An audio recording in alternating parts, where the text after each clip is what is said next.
Before the headlines, before the chaos, before the memes, there was just a kid named Omari. Born in Inglewood, California, where gang culture wasn't just a buzzword but a background soundtrack, Omari Ishmael Granberry was already moving to his own beat. While other kids were figuring out tricycles, he was out here booking McDonald's commercials and dancing in Kellogg's Corn Pops ads. Not because someone handed it to him, but because he had that thing, that energy, that made people stop and stare. Even at age 3, he was already stealing spotlight at dance recitals.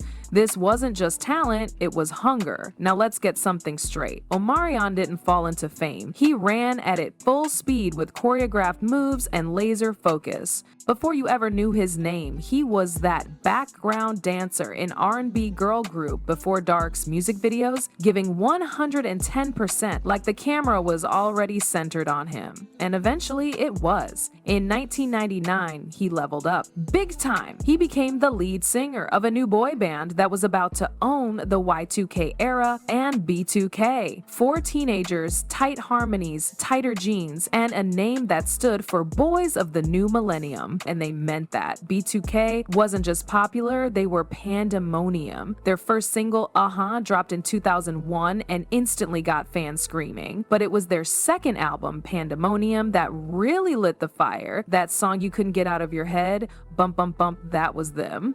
Featuring P. Diddy, produced by R. Kelly and performed with Unshakable Swagger by Omarion and the Crew, it skyrocketed to #1. And if you were alive during that era, you definitely saw those matching outfits. Who was behind those signature early 2000s streetwear looks? None other than Omarion's mom, Leslie, a successful hairstylist turned stylist to her superstar son and his crew. She wasn't just helping him look good, she was building a brand. But as we all know, the rise is rarely the end of the story. Just when B2K was at their peak, things started cracking beneath the surface. In 2004, fans were crushed when the group split. Official word, management issues. Unofficial vibe, a lot of ego and friction behind the scenes. Omarion, though, didn't flinch. He wasn't about to be just a former boy band star. That same year, he pivoted hard into acting with You Got Served, the cult dance movie that basically doubled as a B2K showcase. He played David, a kid caught up in underground dance battles and life drama, and people loved it. Then came a left field move, comedy. He showed up in Fat Albert playing the school bully, proving he wasn't about to be boxed in. But he wasn't done with music, not even close. In 2005, he dropped his debut solo album titled simply Oh. The title may have been minimal, but the impact wasn't. That thing went straight to #1 on the Billboard 200. His track Touch may not have hit the same numbers, but his first single, Oh, made waves. That project earned him a Grammy nomination, his first as a solo artist, and made one thing crystal clear. Omarion could hold his own without the boy band's safety net. 1 year later, he did it again. His second album, 21, dropped in 2006 and debuted at #1. No sophomore slump here. It gave us Entourage, but more importantly, it gave us Icebox. That haunting beat, that falsetto, that vulnerability, it hit different. It climbed the charts and became his most successful solo single to date. If O was his solo debut, Icebox was his anthem, proof that he could evolve and still hold the spotlight. And trust, the world was watching. By the time 2009 rolled around, Omarion was already a certified R&B heavyweight. Instead of coasting on past success, he made a power move, signing with Def Jam Recordings. It felt like a fresh start, a chance to redefine himself beyond the boy band past, and solo debut buzz. Under the new label, he dropped Illusion in 2010. While it didn't hit the same commercial heights as 21, it was a clear sign that Omarion was experimenting, stretching his artistry, and refusing to stay boxed into a formula. He was building something deeper, something more personal. That same hunger for growth showed up everywhere. He wasn't just releasing albums, he was showing up on screen, stage, and every platform in between. Whether it was a cameo in the Proud Family movie, a role in Feel the Noise, or hosting America's Best Dance Crew, Omarion wasn't just clinging to his fame, he was multiplying it. Even his run on Love and Hip Hop Hollywood gave people a glimpse behind the R&B curtain, showing a softer, more complex side of the usually composed artist. Fans got to see him as a father, as a partner, and as someone navigating fame with a whole lot of noise around him. And then there was April Jones. The internet loved them, hated them, obsessed over them. They were picture perfect for a moment to kids, public love, reality show visibility. But when things started falling apart, they really fell apart. The breakup itself was painful enough, but the real blow came later when Omarion's ex started dating his B2K bandmate Lil Fizz, and not quietly either. It played out on screens, in interviews, and all over social media. Fans were stunned, friends turned enemies, brotherhood shattered. It was a betrayal that felt personal, even to people who didn't know them. And Omarion? Cool as ice on the surface, but the hurt was real. He didn't lash out or air it out. He just moved in silence, earning the nickname the Unbothered King in the process. That kind of restraint didn't come from nowhere. It came from years of learning how to handle the spotlight without letting it burn him. When Lil Fizz eventually issued a public apology, Omarion accepted it, but admitted it was one of the hardest things he'd ever had to do. It wasn't just about forgiveness, it was about protecting his peace, especially with kids involved. That emotional maturity didn't just make fans respect him more, it made him feel untouchable. While the rest of the cast leaned into chaos, Omarion pulled back and stood tall. And just when it looked like things were settling down, another storm rolled in. The highly anticipated Millennium Tour reunion with B2K, meant to be a nostalgic victory lap, turned into a behind-the-scenes war zone.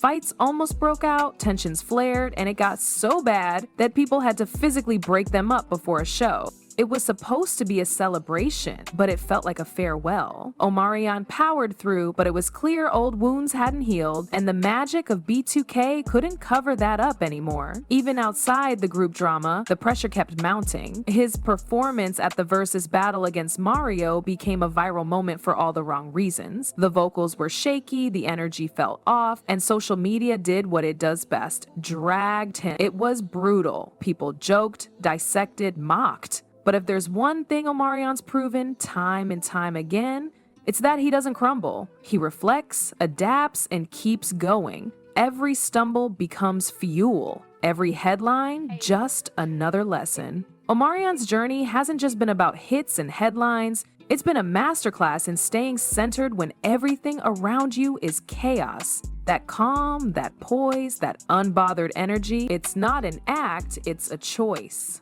And it became the heartbeat of his personal reinvention. When the noise got loud, he didn't try to shout over it, he rose above it. And then he put it all in a book. Unbothered, The Power of Choosing Joy wasn't just some celebrity vanity project. It was a blueprint for how to navigate life's messiness with grace, self-awareness, and stillness. The man who once danced through boy band fame was now preaching peace, inner clarity, and the discipline of choosing your own frequency. That evolution was also playing out in his music and business moves. No longer content to be someone else's artist, Omarion founded Omarion Worldwide, his own entertainment company and record label. It wasn't just about dropping songs, it was about owning his creativity, his narrative, and his legacy. He wanted full control over what he made and how it reached people. From music production to branding to how his name was represented in public, he was calling the shots now. Meanwhile, his focus at home became crystal clear. As a father of two mega MAI, his son and daughter with April Jones, he made it clear that everything else was secondary. Fatherhood wasn't a photo op or a bragging point for him, it was real. The way he talks about his kids, it's obvious they're his anchor. Happens on stage or online, they're the constant. They're the reminder that all the fame and drama mean nothing if your foundation isn't solid. And through all of it, he's maintained a steady co-parenting relationship with April, even with all the messy history. That's not easy, but it's grown man energy. His spiritual journey also started making headlines, not for the flash, but for the stillness. Instead of chasing charts, he began exploring deeper wellness paths: meditation, breath work, even energy healing. He was aligning himself with something bigger than fame. His social media began to reflect that shift. Less flexing, more grounding. Less attention-seeking, more introspection. He wasn't trying to trend anymore, he was trying to transform. But make no mistake, the performer in him never disappeared. In fact, he's about to remind everyone exactly who he is. The Millennium Tour 2025 is officially on, and this time it's under his terms. No forced reunions, No backstage tension, just Omarion headlining with a lineup that includes Trey Songz, Bow Wow, and a special appearance by Rick Ross. The vibe, straight 2000s nostalgia with a 2025 edge. The fans, already scrambling for tickets. The man who once helped define a generation's sound is now curating its most nostalgic comeback tour, and doing it without drama. Financially, he's sitting on an estimated $6 million, 0 cents net worth, but you wouldn't catch him bragging. He doesn't chase clout, he builds legacy, and his influence runs deeper than charts and tour stops. You'll find his fingerprint in how modern R&B artists carry themselves, in how boy bands today approach branding, and in how public figures talk about boundaries, peace, and emotional control. Omarion turned vulnerability into strength and turned silence into power. What makes his story so rare isn't just the fame or the fallout, it's the resilience. The boy who danced for Corn Pops commercials now runs his own empire. The artist who was mocked on Versus came back with a book on joy.